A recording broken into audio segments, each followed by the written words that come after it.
The Biden administration is awarding $830 million in grants as part of its plan to strengthen America's climate resilience. Officials say 80 projects across 37 states are receiving this money to help ground transportation infrastructure hold up better against extreme weather. Overall, the Biden administration has secured more than $50 billion from the Bipartisan Infrastructure Law and Inflation Reduction Act to help advance localized climate strategies. Joining us from Washington is White House National Climate Advisor Ali Zaidi. Ali, what was the process in determining how funds are allocated out, and how many more rounds of grants can we expect to see?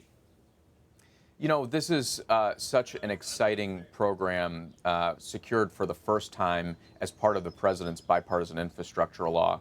It's a competitive program, so communities come together, they reach out for this funding, and it's really, I think, brought together really creative proposals, smart ways to improve resilience to these hazards. You know, I think we're excited about this round, and in the several more that are coming, we expect to continue to see increased capital mobilization into the very necessary resilience work that we need for our transportation systems.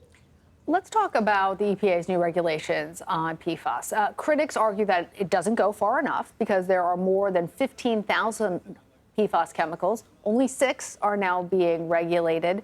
Why did the administration choose these specific chemicals? Explain to our viewers the importance of regulating PFAS and whether or not the EPA plans to regulate PFAS as a particular class of chemicals, given how potentially serious they are. Yeah, from day one, this administration, President Biden's made sure that we're listening to the science, we're following the facts, and we're taking action. The chemicals that EPA took action on yesterday are drivers of cancer and other severe illness risk in a very massive way. There's been mounting scientific evidence, and that's enabled EPA to take an action that really is the first of its kind in decades.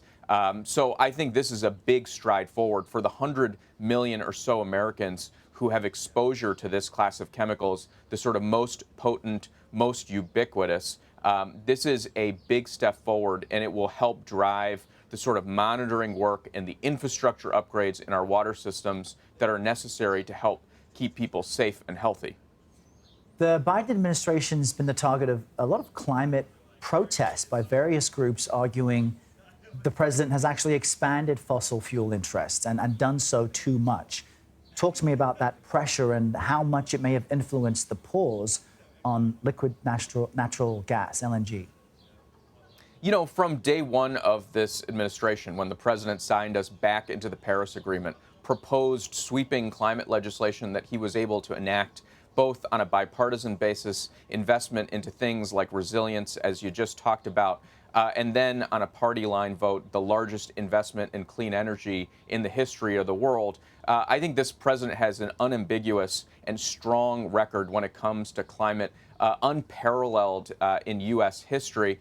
And he's also been part of forging a consensus. We saw this in Dubai at the United Nations conference, a consensus that we need to, in this decade, make accelerating progress towards the transition away from fossil fuels. But, you know, I think if the question is, are there folks out there who see the science, who recognize the urgency, who want to be creative in moving forward faster?